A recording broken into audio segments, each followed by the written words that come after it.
Eh bien bonjour mes amis Verseau, je suis très heureuse de vous retrouver sur la chaîne du tarot de l'œil du chat pour votre tirage général. Alors ceux qui me découvrent, soyez les bienvenus, cette chaîne est bien évidemment la vôtre.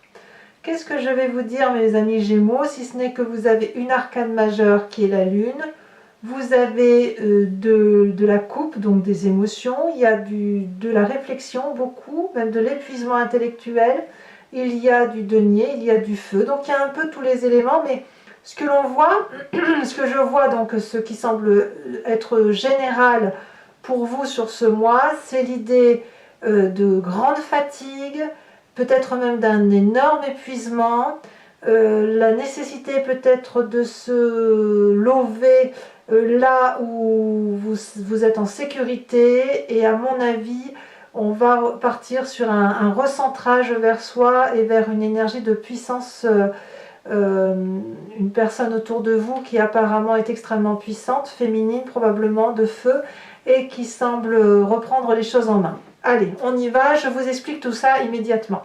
L'énergie qui va circuler, c'est que vous allez avoir ce sentiment de faire des sacrifices.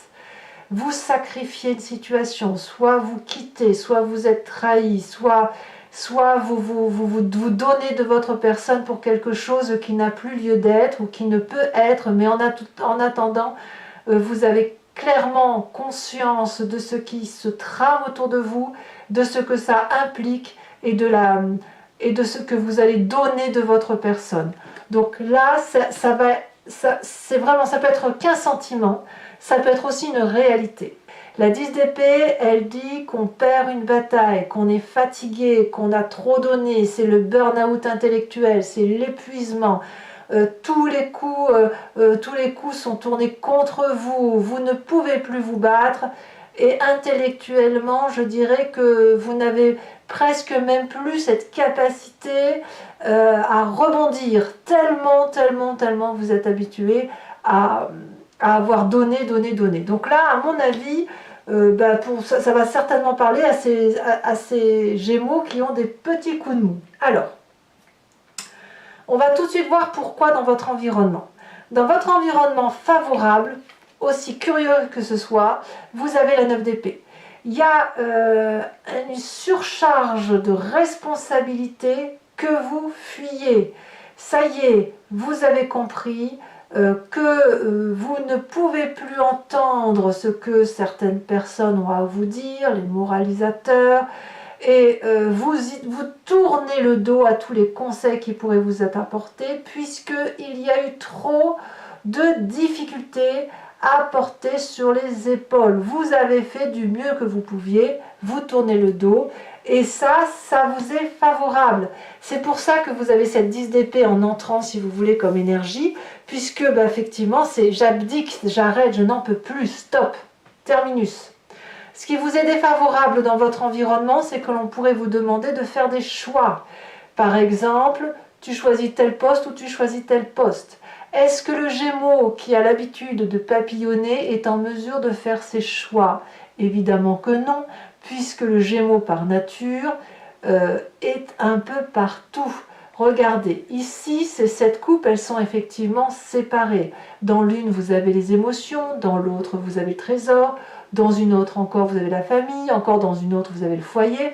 Mais tout ça, ça forme un tout que vous ne pouvez pas choisir, ou que l'on vous demande de choisir alors que ça vous est impossible, puisque tout ça, vous y tenez. Donc, évidemment, ça prend du temps. Ça peut être aussi une situation du passé qui remonte à la surface et que vous devez analyser objectivement et que vous avez du mal à analyser tellement vous avez été trompé par l'environnement. Et peut-être même que le fait de devoir vous regarder, vous poser et ne penser qu'à vous, c'est déjà un sacrifice pour vous. Alors, qu'est-ce qui se passe dans votre présent? Et là, c'est extrêmement important parce que c'est, à mon avis, une carte majeure. Nous avons l'as de coupe. Vous avez un renouveau sentimental, émotionnel, amoureux, vous le voyez comme vous voulez, qui est naissant. Ça peut être la naissance d'un enfant, effectivement. Ça peut être un nouveau travail qui se met en place, un nouveau projet. vous fuyez des responsabilités pour autre chose de plus fluide, de beaucoup plus doux. Ça peut être aussi une nouvelle relation qui vous fait comprendre que votre relation d'avant était toxique. C'est possible aussi. Quoi qu'il en soit, c'est de la douceur. Donc il est possible aussi que le fait d'abdiquer et de dire stop, c'est probablement pour certains d'entre vous parce que vous avez trouvé un échappatoire qui vous égaye et qui vous rend heureux. Alors allons voir ce qui se passe dans votre inconscient. Dans votre inconscient, on a la 5 de denier. La 5 de denier, elle va nous parler d'une forme de rupture. Vous voyez, votre rupture n'est pas que physique, elle n'est pas que matérielle, elle se fait également au plus profond de vous. C'est ça aussi qui est difficile pour vous les Gémeaux, parce que comme vous êtes une entité un peu divisée, eh bien, la nécessité de vous recentrer sur vous, c'est déjà un sentiment de sacrifice. Et là, inconsciemment, vous êtes déjà dans une espèce de séparation. Peut-être que ce choix qui est difficile pour vous, vous le vivez inconsciemment en même temps que vous le vivez dans votre environnement.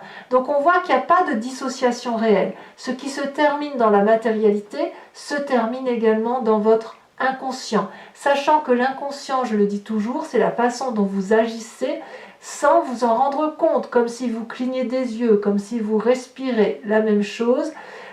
Ça vous vient de votre génétique, de ce que vos ancêtres vous ont transmis, malgré vous. Ça vous vient de votre éducation, mais aussi de tous ces événements majeurs qui vous ont impulsé une façon de vous comporter. Donc dans votre intérieur profond, il y a de la casse, il y a peut-être des difficultés à voir les choses telles qu'on les a construites, telles qu'on les a acceptées, mais il y a une dureté qui se fait dans votre intellect et dont vous n'avez pas confiance et qui fait que il y a de la casse matérielle, ça c'est certain, mais pour vous-même aussi à l'intérieur de vous. Alors pour que l'inconscience puisse se matérialiser, eh bien c'est les images du passé qui remontent. Et qu'est-ce qui remonte du passé? La 7 de bâton. C'est-à-dire que la 7 de bâton, dans votre passé, me dit que vous avez dû faire preuve d'énormément de courage, de force et d'endurance, et vous avez probablement dû braver de grandes difficultés. Cette force de 7 de bâton, elle vous a donné beaucoup de maîtrise, beaucoup de solidité intellectuelle et une protection qui vous vient aussi des meilleures personnes qui vous ont été proches. Donc oui, il y a du sacrifice, mais c'est un sacrifice nécessaire. C'est quelque chose que vous devez faire pour pouvoir rebondir, redémarrer. Donc, ben voilà, il faut y aller, quoi. Il faut passer par ce chemin-là pour pouvoir remonter la pente. Que me dit votre avenir proche? Eh bien, l'avenir proche vous parle de la Lune. Pour vous, vous ne savez plus où donner de la tête. Vous avez l'impression que vous allez avoir l'impression très rapidement que vous ne contrôlez plus votre vie, tellement ça ne se disperse pas comme ça a l'habitude de se disperser, ou à l'inverse, si vous avez l'impression d'être une entité pleine et entière, bah vous avez l'impression que ça se disperse. Vous ne savez pas si vous devez écouter votre voisin, votre ami, votre parent, j'en sais rien. Vous ne savez pas si vous devez dormir, rester éveillé. Vous ne savez pas si vous faites des rêves prémonitoires. Vous avez l'impression que ce sont des gens qui décident pour vous, qu'il y a des forces extérieures à vous. Voilà, c'est ça qui risque d'arriver dans un avenir proche, mais ça me semble un peu inéluctable, puisqu'effectivement avec la 10 d'épée, la 9 d'épée, plus la carte du sacrifice, on vous en rajoute plein les épaules, là, donc c'est un peu compliqué. Ceci dit, comme je vous disais, votre passé qui revient à la surface, c'est le côté conquérant, le côté maîtrise de soi, c'est du feu. Et puis dans votre état d'esprit, eh bien ça se manifeste, ce passé, puisqu'on a la vallée d'épée. Donc vous êtes vaillant, vous y croyez à votre rêve, vous imaginez probablement de très jolies choses qui ne demandent qu'à se manifester, vous avez probablement une protection autour de vous qui vous invite à aller vers cet imaginaire qui ne demande qu'à vivre, et en même temps, ce que vous ne voyez pas, c'est qu'il y a un petit dragon qui peut être quelqu'un de jaloux qui brûle ce parchemin. Alors, soit c'est vous qui avez raison, soit c'est cet autre qui a raison. La vallée d'épée, elle va nous demander d'observer. Elle nous invite à observer. Et c'est ce que vous faites. Par contre, attention à ne pas avoir des problèmes de vision, en ce sens que vous pourriez voir quelque chose qui n'est pas, ou vous pourriez interpréter quelque chose qui n'est pas. Il n'empêche que la vallée d'épée, elle nous invite à observer pour aller vers quelque chose de plus beau. Donc vous avez littéralement envie de retrouver la force du passé pour revenir à un rêve magnifique et bienveillant, sachant que dans votre présent, il y a beaucoup d'amour. Alors, quelle va être l'influence de vos amis et de votre famille? C'est la 7 de denier qui va vous inviter peut-être à de la patience, à prendre votre temps, à vous reposer, à vous recentrer, à vous canaliser. La 7 de denier nous explique qu'il faut laisser la graine germer, la graine pousser, et puis après on la met en pleine terre. Certaines graines ne peuvent pas être plantées en pleine terre, il faut prendre son temps. Et ici, quand on voit ce serpent, ce dragon qui est enroulé, endormi avec ses bébés dragons, ce serpent peut sortir, il peut profiter du soleil, mais ça n'est pas le moment. Ça n'est pas le moment de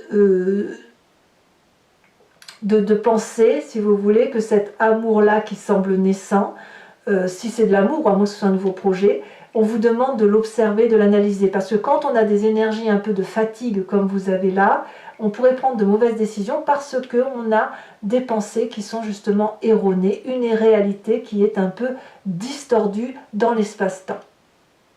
Alors, les conséquences de vos actions et de vos pensées sur vous-même est assez favorable parce qu'on a la 4 de bâton. Vous allez littéralement vous concentrer sur vous-même et je pense que vous avez raison.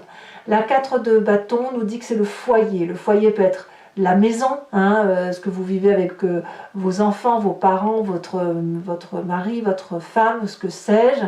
C'est l'endroit où on est en sécurité. C'est aussi votre foyer intérieur, votre imaginaire à vous, la façon dont vous appréhendez les choses. Ça tape peut-être pas de mine comme ça, on voit que c'est un château qui est construit dans les rochers. Bon, il y a une jolie vue, mais bon, c'est toujours nuageux, mais on s'en fiche. C'est votre foyer à vous. C'est là où vous êtes en sécurité. Donc sur la fin mars, on se met en sécurité, ça c'est sûr. Et conséquence de vos actions et de vos pensées sur l'environnement, on a cette magnifique reine de bâton. La reine de bâton va traduire, au même titre que votre passé, le signe du feu, le bélier, le lion, le sagittaire, la puissance d'action. C'est la personne qui agit, qui maîtrise, qui est opulente, qui sait ce qu'elle fait. La reine de bâton, elle contrôle son histoire, elle a vécu suffisamment sagement et c'est celle qui est généreuse. Donc, allez vous appuyer, c'est malheureux à dire, mais sur cette reine de bâton que vous connaissez dans votre environnement, parce que c'est elle qui va avoir la clé pour vous redonner, si vous voulez, de l'énergie positive, pour redémarrer et aller vers votre moi à vous. Et là, si vous êtes un peu fatigué, bon, rassurez-vous, tout le monde est fatigué, mais apparemment, il y a une femme d'opulence généreuse qui va vous apprendre à vous remettre en selle, probablement, qui peut aussi vous aider, vous réconforter et vous dire qu'il y a de la générosité partout autour de vous. Il suffit de regarder au bon endroit. Voilà, mes amis Gémeaux. Ce tirage fait, je vais le compléter avec le tarot des 78 portes. Donc pour ceux qui ne me connaissent pas, voilà comment ça se traduit. Donc je recouvre le jeu. Allez, c'est parti et on va voir comment ça s'articule tout ça. Et puis sachez que cet approfondissement parfois permet d'avoir des précisions, mais aussi quelquefois de changer un peu la lecture des cartes si jamais effectivement tout ne résonne pas en vous et s'il y a lieu d'avoir des précisions tout simplement. Allez, pour mes amis Gémeaux,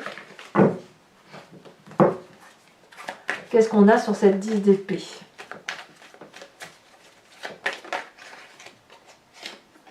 On a la 6 de bâton. Ouais. En fait, vous voulez retrouver de la reconnaissance, en fait. Il y en a besoin, là. Événement favorable, 3 d'épée. Ouf, vous avez ouvert l'œil, hein. Fichtre. Événement défavorable.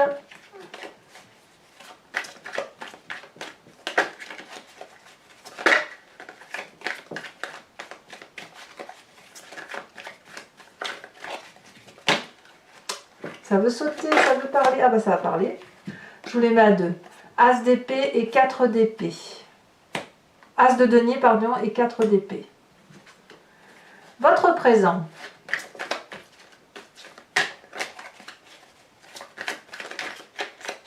Elle a sauté. 4 de coupe. Ouh.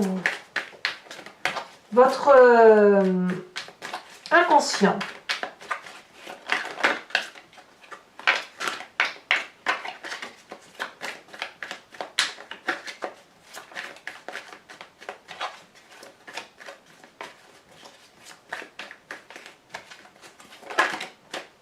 Cinq de denier, ouais.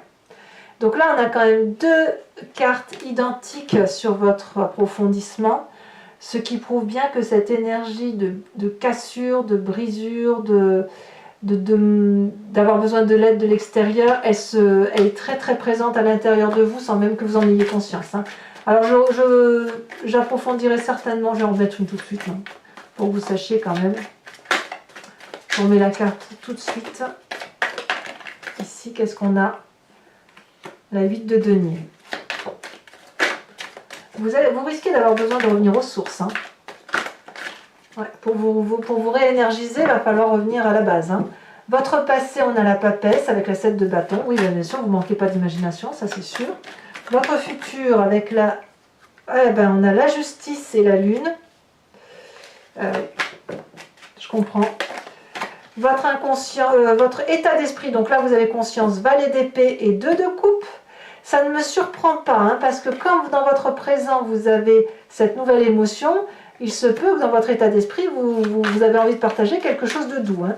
Votre famille et vos amis vous parlent de 5 de coupe.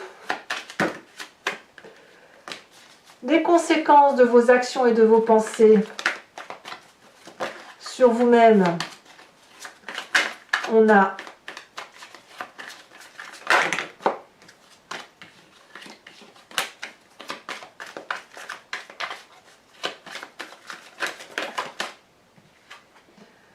la vallée de coupe.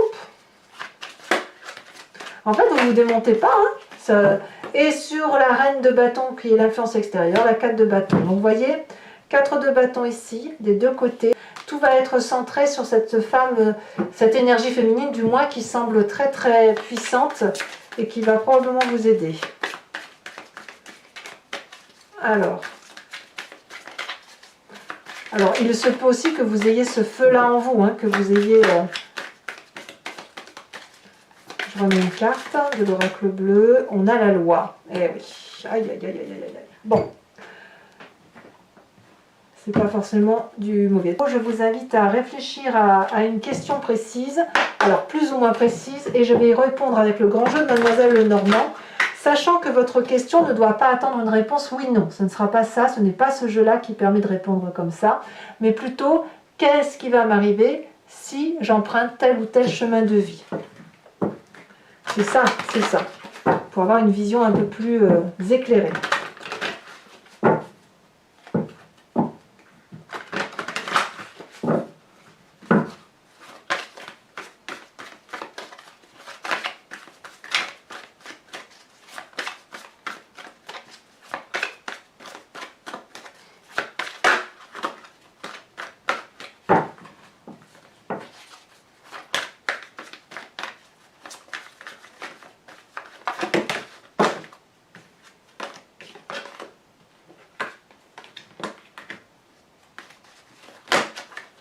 Ça veut parler quand même, hein. Les cartes sautent.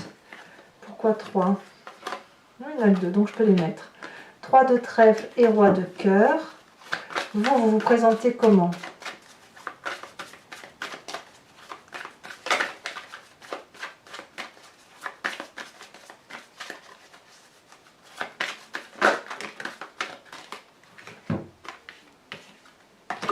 Je ne peux pas en prendre 2, hein. Je suis désolée, il m'en faut qu'une seule.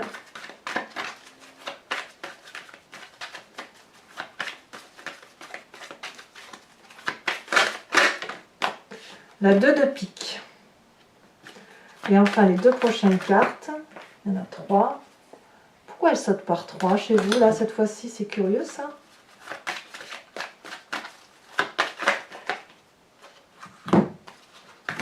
Ces deux-là. On a la 10 de carreau et la 8 de cœur. Oui, mais vous allez pouvoir quand même avancer, hein, ça me rassure tout ça.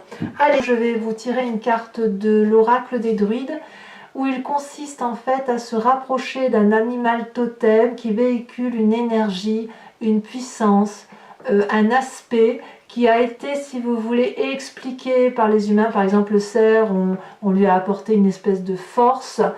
Eh bien, l'idée, si vous voulez, c'est de s'inspirer de cet animal-là, revenir à cette genèse que l'on a en nous, puisque c'est nous qui avons décrit l'animal, mais s'en inspirer pour avancer et pour traverser tous les défis du mois qui va s'annoncer. Les défis et les joies, bien évidemment.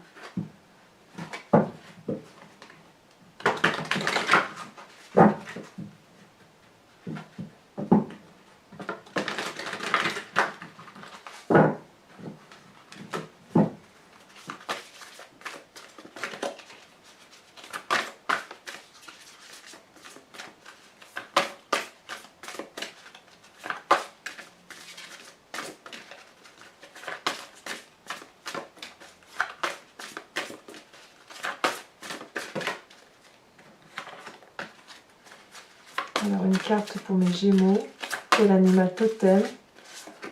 On vous invite à vous inspirer du serpent. Ah bah oui. Voilà mes amis Gémeaux, et si ce n'est pas déjà fait, n'hésitez pas à vous abonner, à commenter, à liker, à partager. Je vous dis à très bientôt, je vous embrasse bien fort et je vous fais de gros bisous. Bisous bisous.